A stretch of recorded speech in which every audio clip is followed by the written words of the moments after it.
Hello, welcome back to the channel. My name is Job ter Haar and today's video is about not breaking chords.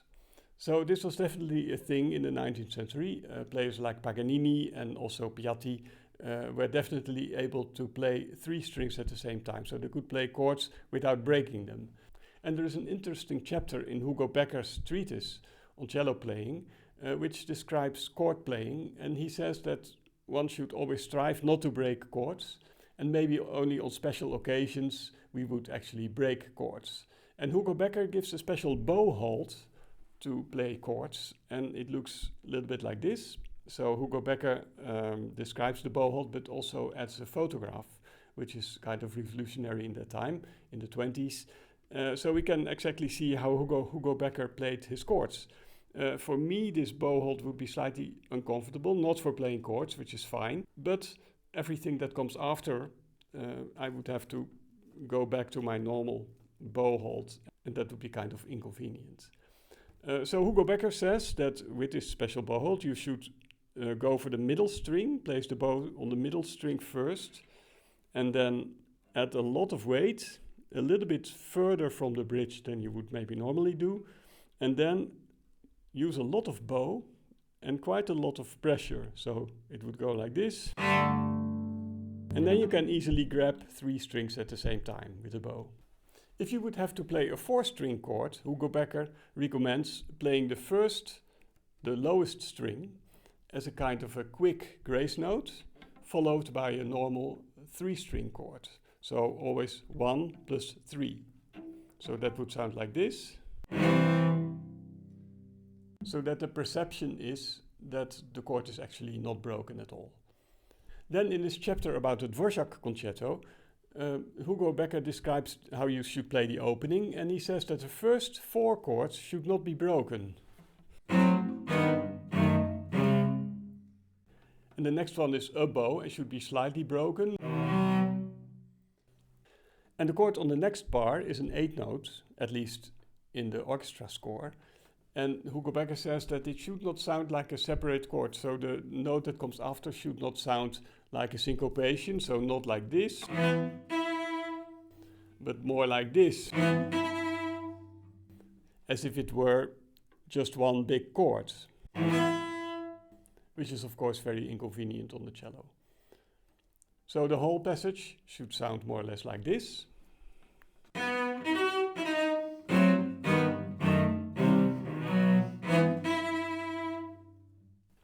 Which is very different from the version which is in the orchestra score from the first edition, where all chords are arpeggiated and there are even some different notes, so there is no parallel fifth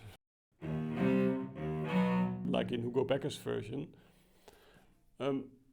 Interestingly, the cello part of the piano reduction of the first edition resembles very much of what Becker describes in his treatise. So I always suspect that Becker had something to do with his first edition, but that is something for musicologists. Hugo Becker actually walked his talk. We have one recording, at least one recording to my knowledge, of Hugo Becker, where he plays his own minuet, and it sounds more or less like this. So the chords are quite short and not broken, and I will put a link in the description to Hugo Becker's own recording. How did Hugo Becker come to this idea of not breaking chords? I think he learned it from his teacher, Alfredo Piatti, at least one of his teachers, because he also studied with Grützmacher. And Piatti probably got it from the Italian violin school. Players like Paganini would very often not break chords. And a German violinist called Guhr, who claims to have studied Paganini's playing by going to all of his concerts and analyzing his playing, claims that Paganini's bridge was very flat. So that would make it very easy for Paganini to play three strings at the same time, or maybe even four. And Piatti was definitely influenced by the Paganini school. After Paganini, this became quite common for virtuoso violinists to play Chords Unbroken. And also Joachim, in his violin method, which he wrote together with Moser, talks about playing chords, and Joachim complains about the method of De Berio, where De Berio writes that on a violin one should never play three strings at the same time because it would sound harsh. And Joachim says that it's not a good idea because in the music of Bach that would lead to very strange voice leading. And also in modern music, and modern music for Joachim was of course music by Brahms, for instance, it was often better not to break the chords. And Joachim gives as an example the famous passage in the violin concerto by Brahms. And he writes that when you break those chords, it sounds sloppy and messy and not nice at all. Interestingly, Joachim apparently didn't read the whole method by De Berio, because a few pages later De Berio gives a series of exercises for playing 3 strings at the same time on the violin. So either De Berio changed his mind or he was just inconsistent, but anyway, Joachim didn't read the complete De Berio. So which other cellists in the 19th century would play chords unbroken? Definitely Alfred Kosman. In his Tarantelle, he writes a series of chords which are just too fast to play broken.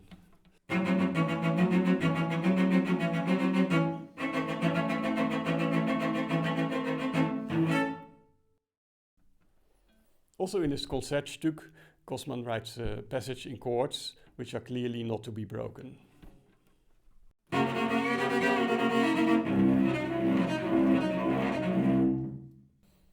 So one can make quite a lot of noise with this technique. Another cellist who apparently used chords unbroken was Jacques Offenbach. And Jacques Offenbach is today more known as a composer, but he started his career as a virtuoso cellist and he was called the Paganini of the cello. And maybe this had to do with the way he was playing chords. So this is a passage from his military concerto.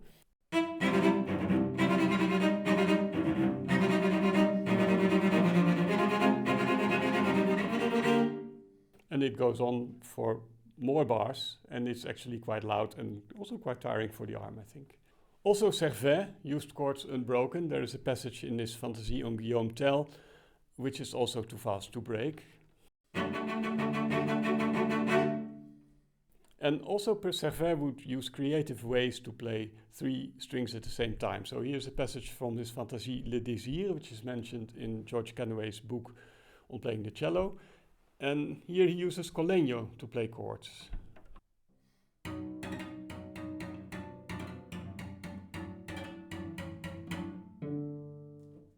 Earlier I mentioned Piatti as a cellist who would play chords unbroken. And we can see this in the opening of his Capriccio on Niobe.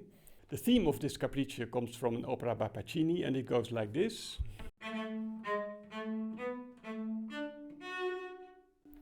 And in the opening, this theme is in the D and G string of the cello.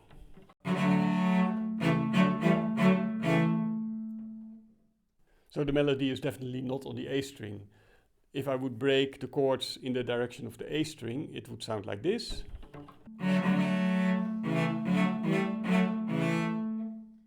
And then the A would dominate, and one would not hear the interesting stuff that is happening on the G and the D string. Also, the fact that Piatti writes repeated down bows here indicates that he was probably using the chords unbroken. So if this is on the table, where else could we play unbroken chords? And the first thing that comes to mind, of course, is the cello concerto by D'Arienzo, which starts with the big cadenzo for cello with lots of chords. And these chords would be very awkward to break.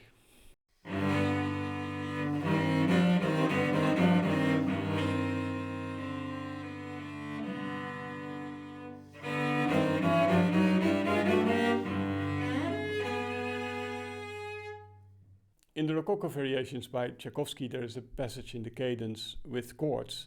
And I think these chords should also not be broken because it would lead to very strange voice leading. So if I would break the chords, it would sound like this.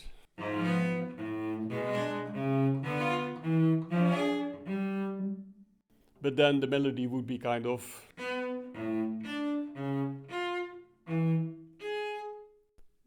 weird. So instead, I would not break the chords and focus a bit more on the G string, and then it would sound like this.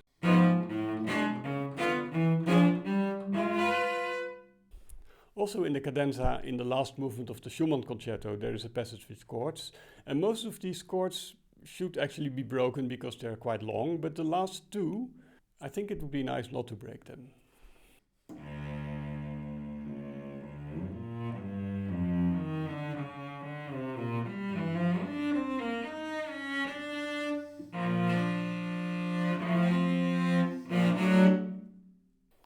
In the Variations Opus 17 by Mendelssohn, there is a passage where the chords are very short, they're just 1/16 long. And I think also there it's better not to break.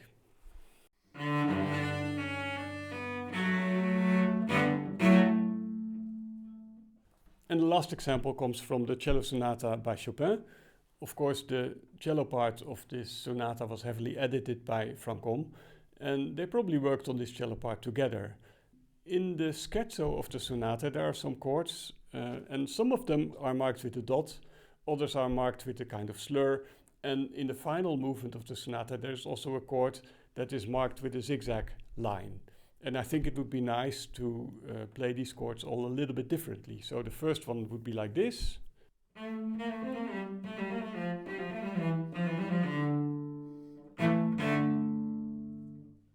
The second time this passage comes, there's a kind of a vertical slur over the chords. And I think that means that it should be slightly broken. Finally, in the last movement, there's a chord which is clearly marked with kind of a zigzag line, and I think it's nice to make that very broad and to break it.